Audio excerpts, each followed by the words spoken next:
Ladies and gentlemen of YouTube, my name is Kenka the Great, coming at you with another YouTube-worthy video.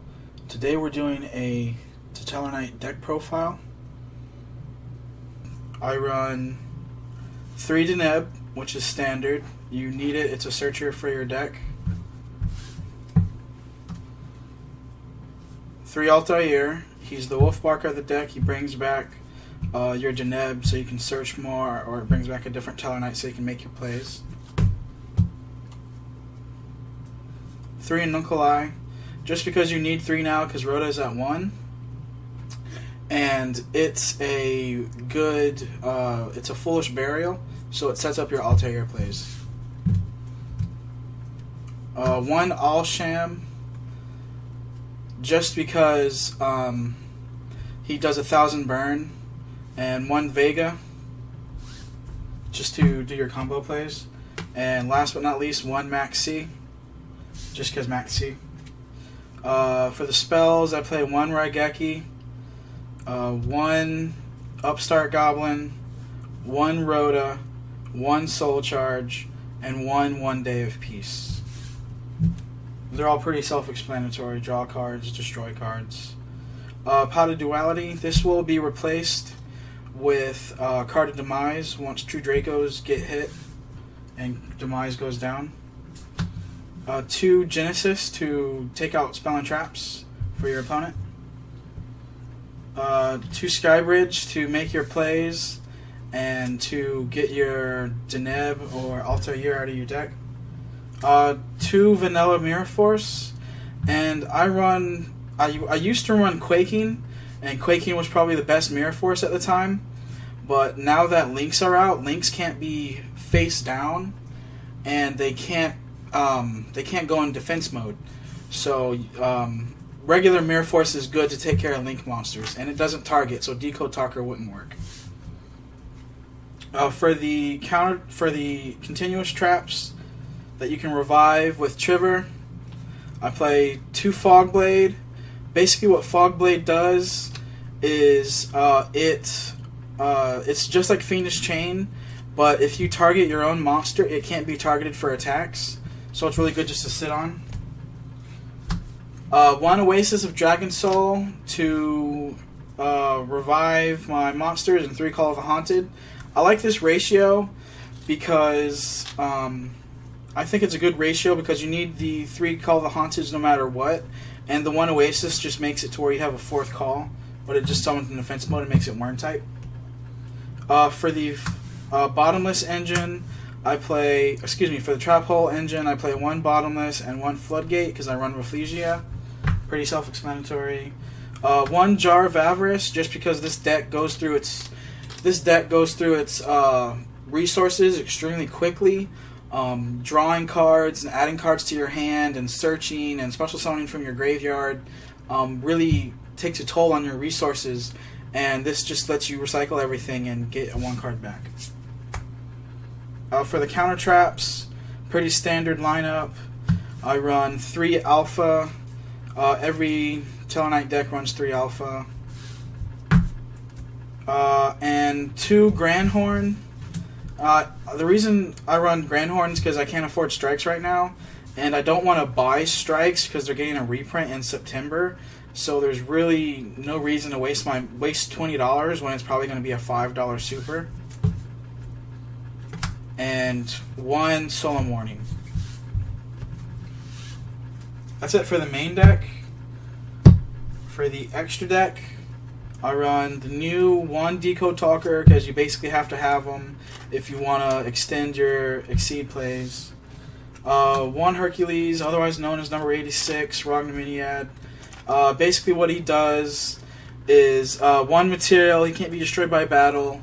2 materials, he gains 1500 attack. 3 materials, he's unaffected by card effects. 4 materials, you can't normal or special summon. And 5 materials, you can activate his effect to destroy all cards your opponent controls.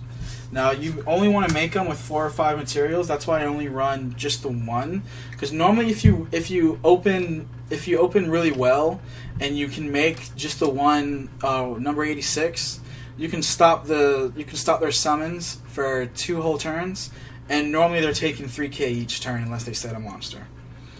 And for the actual Satellarknights, I run 2 Batlamius just because this is new, the Post-Invasion Vengeance card. Basically what she does is makes everything dark, and you can detach and discard to rank up into a light Satellarknight monster from your extra deck, and basically you just go into Triverr for 2 cards. 3 Satellarknight Triverr, he bounces everything back to the hand, he recycles all your Call of the Haunted, he recycles your Oasis of Dragon Soul, he recycles your Fog Blades, he recycles your monsters back to your hand so you can reuse your Altairs, so you can reuse your Vegas, reuse your Denebs, and it's just a really solid card. And basically you return everything, attack for 21, and you just keep Triverr looping until you're out of Triverrs, and you go into Jar of Avarice or Dagosto Emerald. I run 1 Deltaros just because, you know, Deltaros is Deltaros pop cards, and I like it at 1, just the 1. Just the 1 Constellar Diamond. Basically what he does is if your opponent activates a Dark Monster's effect, you can detach 1 from this card, and you can negate the effect and destroy the card. And I run, for the generic rank 4 exceeds, I run just the 1 number 101, just the 1 Rafflesia because I run the Rafflesia engine, just the 1 Tornado Dragon because traps are very prevalent, especially during Link format. Heroes are protecting their back row, ABC are protecting their back row. True Dracos are using their back row to pop your cards, so you need to pop their cards before they pop yours. Other decks like Paleo and Zoo to hit their My Bodies and their Solemn Strikes and stuff like that. So it's just a really solid card. The 1 Dagosto Emerald, just to recycle your plays. It really synergizes with Jar of Avarice because you recycle your Spell and Traps with Jar of Avarice, and you recycle your monsters with Dagosto Emerald. 1 Abyss Dweller, just for True Dracos, just for Paleos, and any deck that utilizes the graveyard. And 1 Castel, just to get rid of Floodgates. That's the only reason why I run the 1 Castel. I used to run some slower cards, such as Gaga Cowboy and the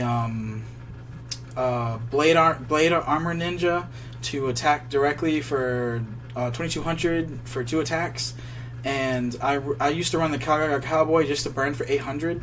But now that links are out, it's very hard to use the resources to make your link monster, then to have other cards that attack, then to do enough damage to also take 800 with Cowboy.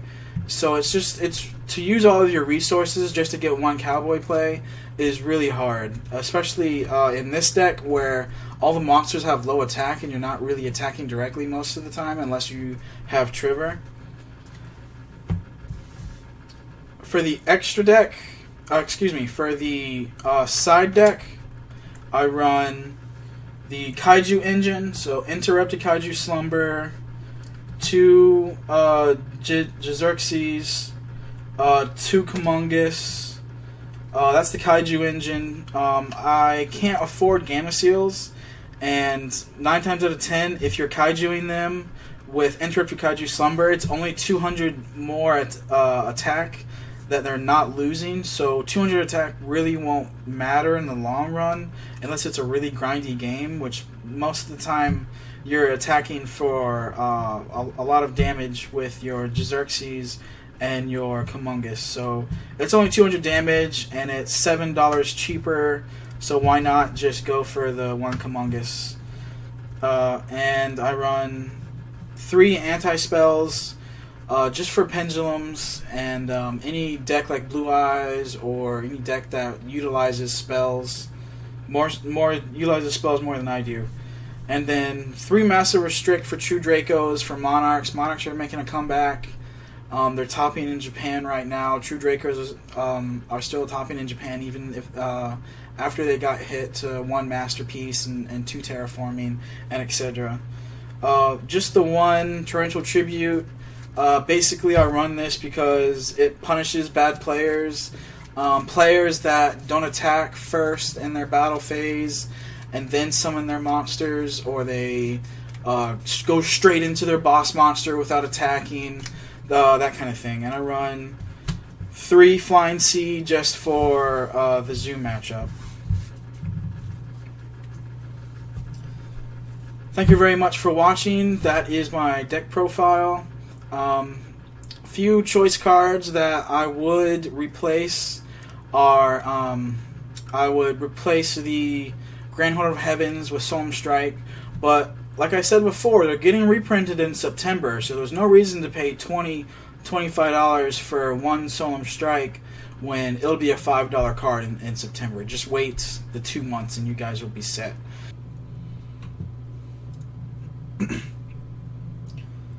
Some of the pros of this deck is that it can recycle and play the grind game. And it can recycle its Kaijus and continuous traps. Destruction cards against Triverr and Deltros, like Regeki and Dark Hole, they plus from. So they plus, and they get their Altair back. Altair gets Deneb searches, so you plus 2 off of 1 card. Many trap cards to stun and lock your opponent out of playing. So many negates, many stop summons, many destruction and removal effects. It's easy to side out your traps and your draw engine for a strong sideboard. And what I mean for your draw engine is things like Upstart Goblin, things like 1 Day of Peace. Those types of cards can come out and you can replace them for your stronger sideboard. Some of the cons of this deck is it's weak versus the current meta decks, True Draco and Zodiac. Now, True Draco, they just pop all your back row and summon a big boss monster like Masterpiece and just banish your Triverr, and you can't really do anything about it, and you just kind of sit there, and every time you set a card, your opponent just blows it up and summons one of their boss monsters. So it's really hard for you to come back from that. And Zodiac, they play more of a slow, grindy game, just like you do, but they have a higher advantage because they are a new archetype and they have a lot more type of support. Slower grind game rather than playing the play style of today's meta. So today's meta is a lot faster, and Satellarknights are they're 3 years old. You know, they came out in 2014 when they won Worlds, and they're just too slow in today's meta. But today's meta, especially with Link format, is getting slower, and it's getting more trap oriented. So I really think that Satellarknights can make a comeback. All monsters have low attack. Deneb only has 1500, Altair only has 1700, Triverr, your boss monster, only has 21, Deltros only has 25, and your biggest boss monster, Constellar, only has 27. So they're inherently very low attack. Thank you very much for watching. My name's been Kankin the Great, coming at you with another YouTube-worthy deck profile. Thank you very much for watching. Have a great day.